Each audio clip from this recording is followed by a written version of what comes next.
Finally ఎంతగానో ఎదురు చూస్తున్న పోస్టల్ ఆఫీస్‌లో పర్మనెంట్ ఉద్యోగాల నోటిఫికేషన్ అయితే విడుదల చేయబోతున్నారు. స్పోర్ట్స్ కోటాకు సంబంధించి ఎంటీఎస్ పోస్ట్‌మ్యాన్, మెయిల్ గార్డ్ సంబంధించిన 2026లో కొత్త నోటిఫికేషను. దాదాపుగా 2100 పోస్టులతోని ఈ నోటిఫికేషన్ అయితే విడుదల చేయబోతున్నారు. పోస్టల్ స్పోర్ట్స్ కోటాకు సంబంధించి నోటిఫికేషన్ అన్నమాట. ఈ నోటిఫికేషను మనకు 2023లో వచ్చింది. ఆ తర్వాత 2026లో విడుదల చేయబోతున్నారు. దీనికి సాలరీ వచ్చేసి స్టార్టింగే మీకు 40,000 గ్రూప్ సి నోటిఫికేషన్ అన్నమాట ఇది. దాదాపు 40,000 అలవెన్స్ అయితే ప్లస్ అలవెన్స్ అయితే ఉండడం అయితే జరుగుతుంది. దీనికి కేవలం అప్లై చేస్తే సరిపోతుంది. ఎటువంటి ఎగ్జామ్ లేదు. ఎటువంటి ఇది ఇంటర్వ్యూ గాని ఏది లేదు. మీకు అప్లై చేస్తే మీకు డైరెక్ట్ మీకు సర్టిఫికేట్ ఉంటే మీకు మెరిట్ లిస్ట్ తీస్తారు. మీ మెరిట్ లిస్ట్‌లో మీ పేరుందంటే మీకు జాబ్ అయితే ఇవ్వడం అయితే జరుగుతుంది. దీనికి సంబంధించిన అప్లికేషన్ డేట్స్ అలాగే లాస్ట్ డేటు, నోటిఫికేషన్ ఏ రోజు వస్తుంది అనేది కంప్లీట్‌గా ఈ వీడియోలో మీకు ఎక్స్‌ప్లెయిన్ అయితే చేస్తాను.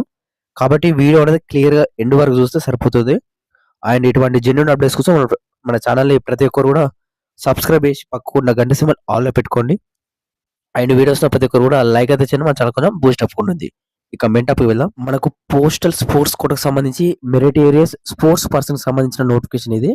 దీనికి గ్రూప్ సి పోస్టులకు సంబంధించి పోస్టల్ అసిస్టెంట్, అలాగే sorting assistant, postman, mail guard, MTS multi tasking స్టాఫ్‌కి సంబంధించిన 5 రకాల పోస్టులయితే ఈ నోటిఫికేషన్‌లో భర్తీ అయితే చేస్తారు మనకు. మనకు దాదాపుగా సుమారుగా 2, 3 సంవత్సరాలకు ఒకసారి వచ్చే నోటిఫికేషన్ అన్నమాట. ప్రతి ఇయర్ ఈ నోటిఫికేషన్ అయితే రాదన్నమాట. ఇది ఇంపార్టెంటు.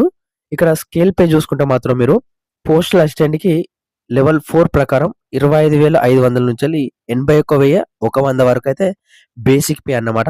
మీకు అన్ని అలవెన్స్ కలుపుకుంటే సుమారుగా 45,000 నుంచెల్లి 50,000 వరకు ఫస్ట్ మంత్ సాలరీ అయితే రావడం అయితే జరుగుతుంది. ఏది పోస్టల్ అసిస్టెంట్ గూడా. అండ్ స్టోటింగ్ అసిస్టెంట్ గూడా సేమ్ అన్నమాట. పోస్ట్ మ్యాన్‌కి 21,700 నుంచెల్లి 69,100 వరకు సాలరీ అయితే ఉంటుంది. మెయిల్ గార్డ్‌కొచ్చేసి లెవెల్ 3 ప్రకారం 21,700 నుంచెల్లి 69,100 వరకైతే సాలరీ అయితే ఉంటుంది. మల్టీ టాస్కింగ్ స్టాఫ్‌కొచ్చేసి 18,000 నుంచెల్లి 56,900 వరకు ఈళ్ళకు first month salary with allowance అయితే రావడం అయితే జరుగుతుంది. ఈ నోటిఫికేషన్ మనకు 2023లో రిలీజ్ చేసిర్రు. ఆ తర్వాత మనకు దాని ప్రాసెస్ అనేది 2026 వరకు కంప్లీట్ అయిపోయింది. అండ్ కొత్తగా రిలీజ్ చేస్తున్నది 2026లో నోటిఫికేషన్ అన్నమాట. దీనికి సంబంధించిన ఆల్రెడీ ప్రపోజల్ అండ్ అన్నీ గూడా కంప్లీట్ అవ్వడం అయితే జరిగింది. ఆ పీడీఎఫ్ అనేది నేను ప్రస్తుతం మనకు యూట్యూబ్‌లో పెట్టరాదు. అండ్ మన టెలిగ్రామ్ గ్రూప్‌లో పెట్టాను. ఎవరైతే ఇంకా జాయిన్ కాలేదో మన టెలిగ్రామ్ గ్రూప్‌లో ప్రతి ఒక్కరు కూడా జాయిన్ కండి. కింద డిస్క్రిప్షన్‌లో లింక్స్ అయితే ఉంటాయి. ప్రతి ఒక్కరు కూడా టెలిగ్రామ్ గ్రూప్‌లో ప్రతి ఒక్కరు కూడా జాయిన్ కండి. అండ్ మీకేమైనా డౌట్స్ ఉంటే మాత్రం ఇన్‌స్టాగ్రామ్‌లో మెసేజ్ చేయండి. ఇన్‌స్టాగ్రామ్ లింక్ వచ్చేసి కింద డిస్క్రిప్షన్‌లో ప్రతి ఒక్కరు కూడా మెసేజ్ చేయండి అక్కడ. ఏమైనా డౌట్స్ ఉంటే మీకు క్లారిటీ ఇస్తాను. ఇక్కడ ఏజ్ లిమిట్ విషయం చూసుకుంటే పోస్టల్ అసిస్టెంట్‌కొచ్చేసి 18 నుంచెల్లి 27, స్టోటింగ్ అసిస్టెంట్ నుంచెల్లి 18 నుంచెల్లి 27, పోస్ట్ మ్యాన్, మెయిల్ గార్డ్ వచ్చేసి 18 నుంచెల్లి 27 ఇయర్స్ వరకైతే ఉండాలి. అండ్ ఎంటీఎస్‌కొచ్చేసి 18 నుంచెల్లి 25 ఇయర్స్ ఉంటే సరిపోతుంది. అండ్ ఇక్కడ ఎక్స్‌ట్రా రిలాక్సేషన్ కూడా ఉంది. 5 ఇయర్స్ ఎస్సీ, ఎస్టీ వాళ్ళకి 5 ఇయర్స్ అండ్ ఓబీసీ వాళ్ళకి కూడా 5 ఇయర్స్ అయితే ఉన్నట్టు. ఎడ్యుకేషన్ క్వాలిఫికేషన్ వచ్చేసి పోస్టల్ అసిస్టెంట్, స్టోటింగ్ అసిస్టెంట్‌కి సంబంధించి బ్యాచిలర్ డిగ్రీ అంటే ఎనీ డిగ్రీ మీరు పాస్ అయితే సరిపోతుంది. అంటే మీ దగ్గర డిగ్రీ సర్టిఫికేట్ ఉంటే ఈ 2 పోస్టులకు మీరు అప్లై అయితే చేసుకోవచ్చు. అదే విధంగా మెయిల్ అంటే మెయిల్ గార్డ్ గాని, పోస్ట్ మ్యాన్ సంబంధించి దీనికి ఇంటర్ పాస్ అయితే సరిపోతుంది. అండ్ ఎటువంటి సంబంధించి అయితే అవసరం అయితే లేదు. దాంతో పాటు మీ దగ్గర లైట్ మోటార్ వెహికల్స్ సంబంధించిన డ్రైవింగ్ లైసెన్స్ అనేది మీ దగ్గర కంపల్సరీ ఉండాలని వాళ్ళైతే మెన్షన్ చేయడం అయితే జరిగింది. అదే విధంగా దీనికి సంబంధించి ఎంటీఎస్ మీ దగ్గర డ్రైవింగ్ లైసెన్స్ లేదు, ఇంటర్ లేదు, డిగ్రీ లేదనుకుంటే ఎంటీఎస్ పోస్ట్‌లకి 10థ్ పాస్ అయితే సరిపోతుంది. కేవలం 10థ్ సర్టిఫికేట్ ఉంటే మీ దగ్గర ఆహ్, మీరైతే ఈ నోటిఫికేషన్‌కైతే అప్లై అయితే చేసుకోవచ్చు. ఎంటీఎస్ పోస్ట్‌లకైతే మెయిన్‌గా అప్లై అయితే చేసుకోవచ్చు.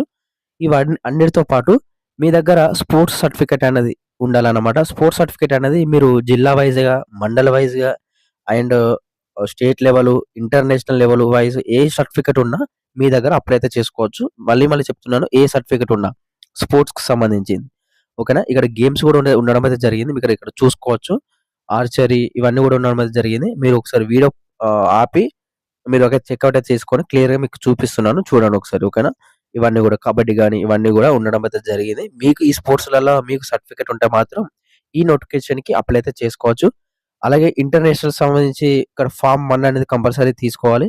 నేషనల్ వాళ్ళకు form 2, inter university tournaments form 3 and national sports games సంబంధించి ఫార్మ్ 4 అదే విధంగా ఇక్కడ డ్రైవింగ్ లైసెన్స్ ఉంటే మాత్రం ఫార్మ్ 5 అనేది కంపల్సరీగా మీ దగ్గర మీరైతే కంపల్సరీగా తీసుకోవాలని వాళ్ళైతే మెన్షన్ అయితే చేయడం అయితే జరిగింది.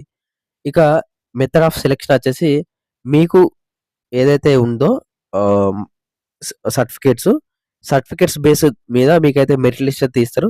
మీకు మెరిట్ లిస్ట్‌లో జాబ్ అయితే అంటే నేమ్ అయితే ఉందో మీకైతే జాబ్ అయితే ఇవ్వడం అయితే జరుగుతుందన్నమాట. How to apply, how to apply విషయానికి చూసుకుంటే మాత్రం ఆన్‌లైన్ అప్లికేషన్ అయితే చేయాలి. ఇక్కడ వెబ్‌సైట్ ఉంది గదా! DO DOP sports recruitment dot CGPT and dot జీవన్ డాట్ ఐఎన్ వెబ్‌సైట్‌లో మాత్రమే ఈ పోస్ట్‌లకి ఏదైతే ఉందో postal assistant, sorting assistant, postman, mail guard and multi tasking staff సంబంధించిన ఎంటీఎస్ సంబంధించిన పోస్టులకు మాత్రమే ఈ అంటే ఈ వెబ్‌సైట్‌లో మీరైతే అప్లై అయితే చేసుకోవాల్సి ఉంటుందన్నమాట. మనకు అప్లికేషన్ ఫీ సంబంధించి చూసుకుంటే రూ. 100 అయితే కట్టాలి. ఇందులో women, transgender, SC, ST, PWD, EWS వాళ్ళు ఎటువంటి ఫీ పేమెంట్ అవసరం లేదు. ఈ రూ. 100 కూడా అవసరం లేదు. ఓన్లీ యూఆర్, ఓబీసీ వాళ్ళు మాత్రమే రూ. 100 ఫీ పేమెంట్ అయితే చేయాలి మీరు ఆన్‌లైన్‌లో. ఇక్కడ మీరు UPI, net banking, credit, debit cards ద్వారా మీరు ఆన్‌లైన్‌లోనే కట్టాల్సి ఉంటుంది. మీరు అప్లికేషన్ ఫార్మ్ అయిపోయిన తర్వాత లాస్ట్‌కి పేమెంట్ అంటే అడుగుతుంది. అంటే మీ క్యాస్ట్ మెన్షన్ చేస్తారు కదా! మీ క్యాస్ట్ మెన్షన్ చేస్తే ఒకవేళ మీకు అడిగితే పేమెంట్ చేయండి. లేకుంటే చేయదన్నమాట. అదే విధంగా ఇవన్నీ కూడా కరెక్టే చెప్పారు కదా సార్! మరి ఎప్పుడు నోటిఫికేషన్ రిలీజ్ అవుతుందంటే, మనకు జనవరి లాస్ట్ వీక్‌లో గాని, ఫిబ్రవరి ఫస్ట్ వీక్‌లో ఈ నోటిఫికేషన్ అనేది విడుదల చేయాలని వాళ్ళైతే ప్రపోజల్ అయితే రిలీజ్ చేయడం అయితే జరిగింది. కంపల్సరీగా 2026లో కంపల్సరీగా నోటిఫికేషన్ అయితే రావడం అయితే జరుగుతుంది. జనవరి లాస్ట్ వీక్ వరకు కానీ, ఫిబ్రవరి ఫస్ట్ వీక్ వరకు ఈ నోటిఫికేషన్ అయితే రావడం అయితే జరుగుతుంది. పోస్టల్ జీడీఎస్ నోటిఫికేషన్ కాదిది. మళ్ళీ మళ్ళీ చెప్తున్నాను. అది వేరే నోటిఫికేషన్, ఇది వేరే నోటిఫికేషన్ అన్నమాట. కంపల్సరీగా అప్లికేషన్ డేట్స్ అదే విధంగా అన్నీ కూడా నేను నోటిఫికేషన్ వచ్చిన తర్వాత క్లారిటీగా మెన్షన్ అయితే చేస్తాను. కాబట్టి ప్రతి ఒక్కరు మన ఛానెల్‌ని సబ్స్క్రైబ్ చేసి